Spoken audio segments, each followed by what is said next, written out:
रामदेव जी का विवाह जब अमरकोट की राजकुमारी नेतल दे के साथ निश्चित हुआ, उनके पिता अजमल जी ने सभी को आमंत्रित किया। आसपास के राज समाज सभी आमंत्रित थे। चारों तरफ खुशियां छाई हुई थी। मंगल गीत गाए जा रहे थे, शहनाई बज रही थी।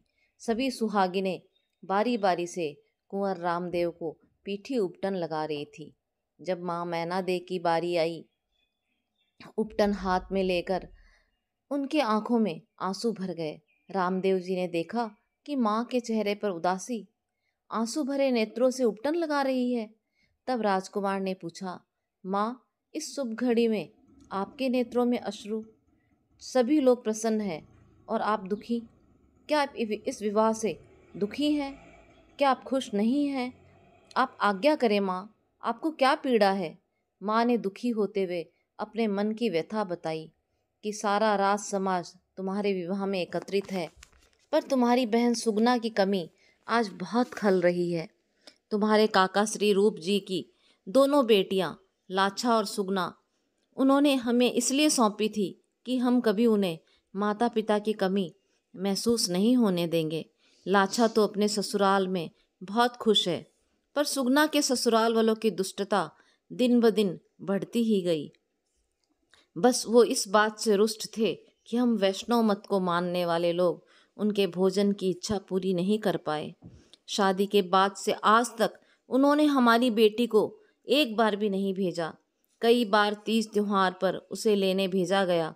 उसका बेटा भी अब तो 5 साल का हो गया है, लेकिन नानी के घर एक बार भी नहीं आ पाया। इस बात से मुझे बहुत दुख है। रामदेव जी माता की सारी बातें सुनकर व्यथित हो गए। अपनी माँ को वचन दिया कि सुगनाबाई जल्दी आने वाली है, आप फिक्र न करें, मैं स्वयं जाकर सुगनाबाई को लेकर आऊँगा। माँ ने रामदेव जी को कहा कि उपटन लग जाने पर गांव से बाहर नहीं जा सकते, तो तुम सुगना के ससुराल कैसे जा सकते हो? रामदेव जी मुस्कुराते हुए बोले, माँ, आपकी आज्ञा का पालन होगा, आप चिंता न करें। रात को राजकुमार रामदेव जी ने ऊंट चराने वाले अपने प्रिय सेवक रत्ना रायका के पास जाकर उसे आदेश दिया कि तुम पुगलगढ़ जाकर सुगनाबाई को ले आओ। रत्ना रायका ने कहा, महाराज, आप तो जानते ही हैं कि पुगल नरेश के साथ हमारे संबंध ठीक नहीं है। वे मुझे मृत्युदंड भी दे सकते हैं, पर आपके लिए मैं सिर पर विपदा लेने को तैयार हूँ। महाराज ने कहा कि तुम बेफिक्र होकर जाओ, यदि कोई मुसीबत आए तो मुझे याद कर लेना। मैं वचन देता हूँ, मुझे अपने पास पाओगे। मेरी वचनों पर विश्वास करो। रत्ना राय का रामदेव जी की आज्ञा अनुसार ऊंट लेकर पुगलगढ़ नरेश के लिए विवाह पत्रिका व पीले चावल लेकर रवाना हो गया। प्रभात होते ही दरबार में जाकर सुगना के ससुर से भेंट की। अपना परिचय देते हुए कहा, मैं रत्ना राय का रबारी जाति का हूँ, तुम्हारे दरबार की सेवा में हूँ। हाथ जोड़कर कुमकुम पत्रिका देकर कहा कि कुमार रामदेव का विवाह है, आप सपरिवार पधारें। मैं सुगनाबाई सा को लेने आया हूँ। राजा विजय सिंह गुस्से में भरकर बोले, हमारा उनके साथ कोई रिश्ता नहीं है। भजन कीर्तन करने वाले, तंबूरा बजाने वाले क्षत्रिय नहीं होते। तुम्हारे यहाँ से जाने में ही भलाई है। और भी कई अभद्र बातें भी उन्होंने रत्ना रायका से कही। ये सब सुनकर रत्ना रायका को गुस्सा आ गया, उनसे रहा नहीं गया। उन्होंने राजा को कहा, हमारे रुनेचा दरबार दुखी जनों के आधार है, उनके हृदय में अपार प्रेम है, वे प्राणी मात्र के प्रति प्रेम रखते हैं। सुगना के ससुर इतनी बातें सुनकर क्रोधित होकर कहने लगे, तुम सेवक होकर अपनी औकात भूल गए हो। सेवकों को आदेश दिया कि इसे बांधकर अंधे कुएं में लटका दो, देखें कि ये अब भी रामदेव के गुण गाता है या नहीं। राजा की आज्ञा पाकर सेवकों ने रत्ना को बंदी बना लिया। कुएं में लटका रत्ना रामदेव जी को पुकारने लगा, हे तुंवर कुल के प्रकाश, मुझे इस विपदा से निकालिए, आपने मुझे वचन दिया था। उधर सुगना भी की ननद उदीबाई सुगना को ताने मार रही थी, तुम्हारे भाई का विवाह है और घर वाला कोई तुम्हें लेने नहीं आया। दास को भेजा है, तुम्हारे माता पिता भाई कोई है नहीं, तुम अनाथ हो। ननद के कहे शब्द सुगनाबाई को शूल की तरह चुभ गए। गढ़ की छत पर जाकर बहुत रोई। भगवान को कहने लगी, हे विधाता, मैंने आपका क्या बिगाड़ा था? सारा दुख मेरी ही किस्मत में लिख दिया। जन्मते ही अनाथ कर दिया। बड़े पिता व बड़ी माँ को कोई सुध नहीं, सगा भाई है नहीं। मेरे दोनों भाई वीरम व रामदेव कभी याद नहीं करते। हे चंदा, मेरे भाइयों से जाकर कहना कि एक चुनरी मेरे मरने पर जरूर भेजे। जब परलोक जाऊंगी तो मेरे माँ बाप आपकी भेजी चुनरी देखकर खुश हो जाएंगे। उनको लगेगा कि हाँ, सुगना का पीहर तो है। सुगना बाई पागलों की तरह रो रही थी। इस तरह दोनों दुखी जन, एक तरफ रत्ना व दूसरी तरफ सुगना, आंसू बहाकर रामदेव को याद कर रहे थे। दोनों का रुदन रामदेव जी से देखा नहीं गया।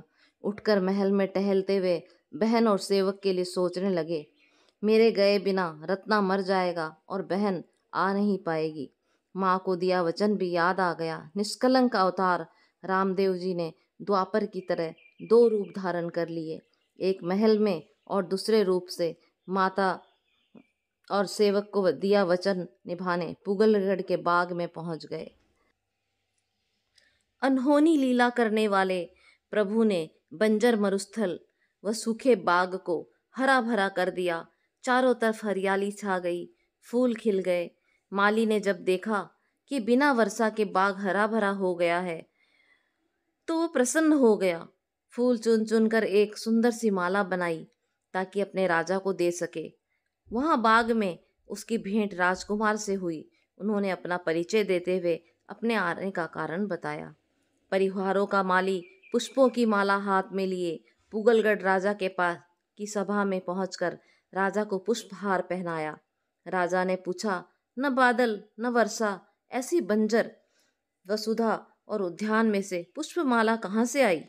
माली ने कहा, महाराज, अपने बाग में एक बहुत ही सुंदर राजकुमार आए हैं। यह सब खेल उन्हीं का है। उनका नाम रामदेव है। वे अपनी बहन को लेने रुनेचा से यहाँ पधारे हैं। उनके आने से बाग में बहार आ गई, चारों तरफ हरियाली छा गई। तब राजा ने कहा, हाँ हाँ, पता है, वो कई तरह के कौतुक दिखाता है। मूर्ख लोग समझते नहीं है, वह तमाशबीन है, जादूगर की तरह जादू दिखाता है।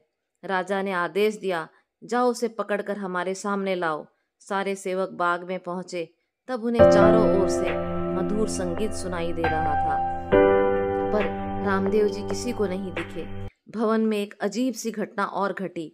चारों तरफ बिच्छू और जहरीले कीड़े पैदा हो गए। कई लोगों को डंक मार दिया। चारों तरफ संकट छा गया। राजा ने अपनी रानी को भवन के हालात बताए कि जब से बहू का भाई उसे लेने आया है, कुछ अजीब अजीब सी घटनाएं घट रही है। बैर छोड़कर संबंध सुधार लेते हैं। सामने से बहू को प्यार से बुलाकर कहा कि बाग में आपके भाई पधारे हैं, दासी को साथ लेकर जाओ और भाई को भवन में बुलाकर भोजन करवाओ।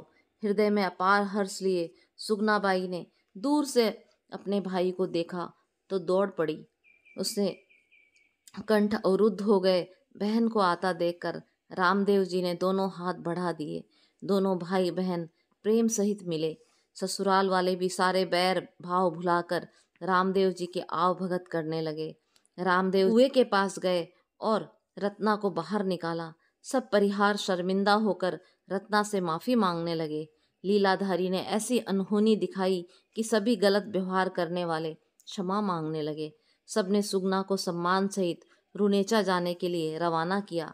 रामदेव जी ने रत्ना को कहा कि तुम सुगना को लेकर जल्दी से चलो, हमें कुछ जरूरी काम है।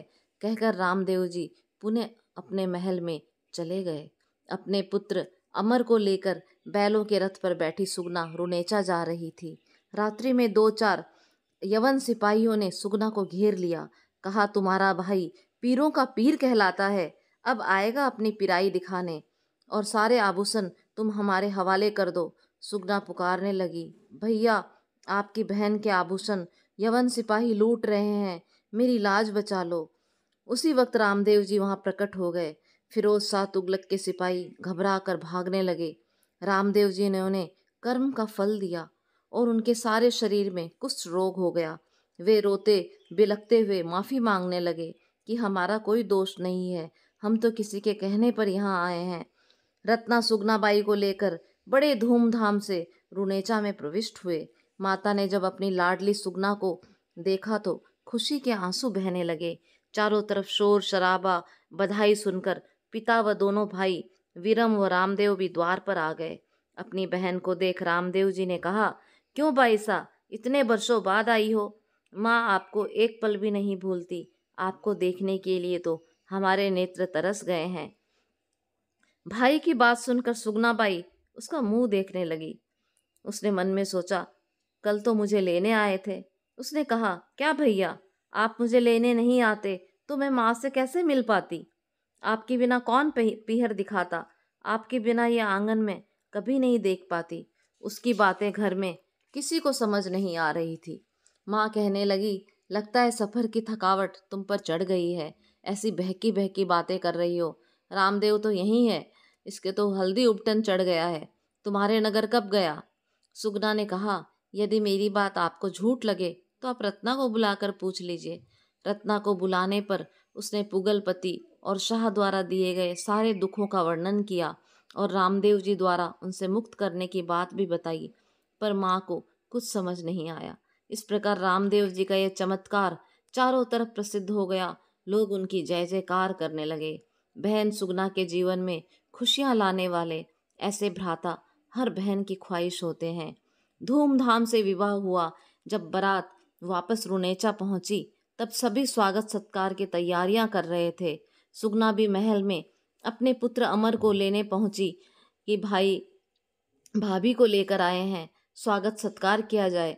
बेटा सोया हुआ था, चादर हटाई, उसे हिलाया, लेकिन सर्पदंश से उसकी मृत्यु हो चुकी थी। सुगना का रो रो कर बुरा हाल हो गया। मामी मौसी सब रोने लगे। इधर द्वार पर स्वागत संगीत बज रहा था। सुगना ने माँ को पुकारते हुए कहा, माँ और बहन से कहा, तुम सब जाओ, मेरे लिए पूछे तो ये कह देना कि उसका पुत्र बीमार है, इसलिए अकेला छोड़कर नहीं आ सकती। तुम भैया भाभी का आगमन दस्तूर करवाओ। सुगनाबाई के आग्रह के कारण सभी औरतें और लाछाबाई आरती का थाल लेकर मुख्य द्वार पर पहुंच गई। लाछा को अकेले आरती करते देखकर रामदेव जी ने छोटी बहन के बारे में पूछा। जब सबने कहा कि उसका पुत्र अस्वस्थ है तो उन्होंने कहा कि उसके आए बिना हम एक कदम भी आगे नहीं बढ़ाएंगे। आप उन्हें बुलाओ, अन्यथा हम स्वयं अंदर जाएंगे। देवर का हठ देखकर बड़ी भाभी ने सुगना को जाकर सारी बातें बताई और कहा कि यदि तुम नहीं आओगी तो रामदेव स्वयं अंदर आ जाएंगे। सुगनाबाई ने सोचा, तब तो सारा भेद खुल जाएगा, पूरा भवन शोक में डूब जाएगा, नई भाभी को बदनामी मिलेगी सो अलग। सुगनाबाई ने दिल पक्का करते हुए बच्चों के शव को छोड़ गीत गाती महिलाओं के पास आकर खड़ी हो गई और आरती की थाल हाथ में ले भाई से बोली, बधाई हो भाई, आज ऐसी बधाई लूंगी जो किसी भाई ने बहन को नहीं दी है। भाई ने बहन की आंखों में देखा, उदासी छाई थी, मलिन वस्त्र, उदास चेहरा। पूछा, बोलो बहन, क्या चिंता है? अब तो सब ठीक है ना? सुगना ने कहा, कुछ खास नहीं, बस पुत्र अस्वस्थ है, इसी कारण आने में विलंब हो गया।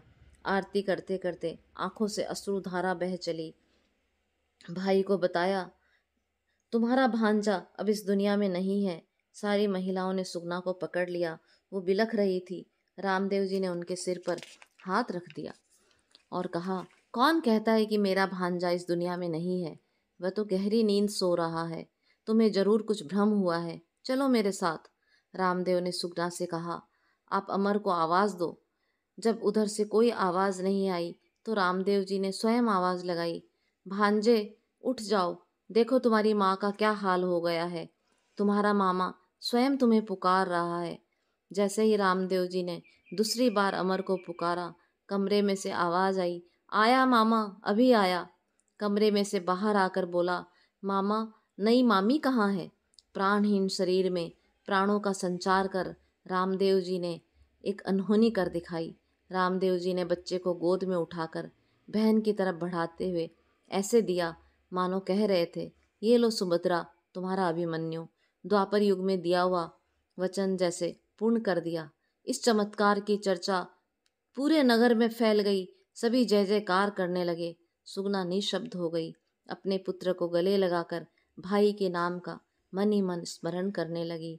इस तरह सुगनाबाई के जीवन में खुशियाँ भरने वाले बाबा रामदेव भगवान ऐसा भ्राता सभी बहनों को दे। सभी बहनों को ऐसे भ्राता की ख्वाहिश होती है।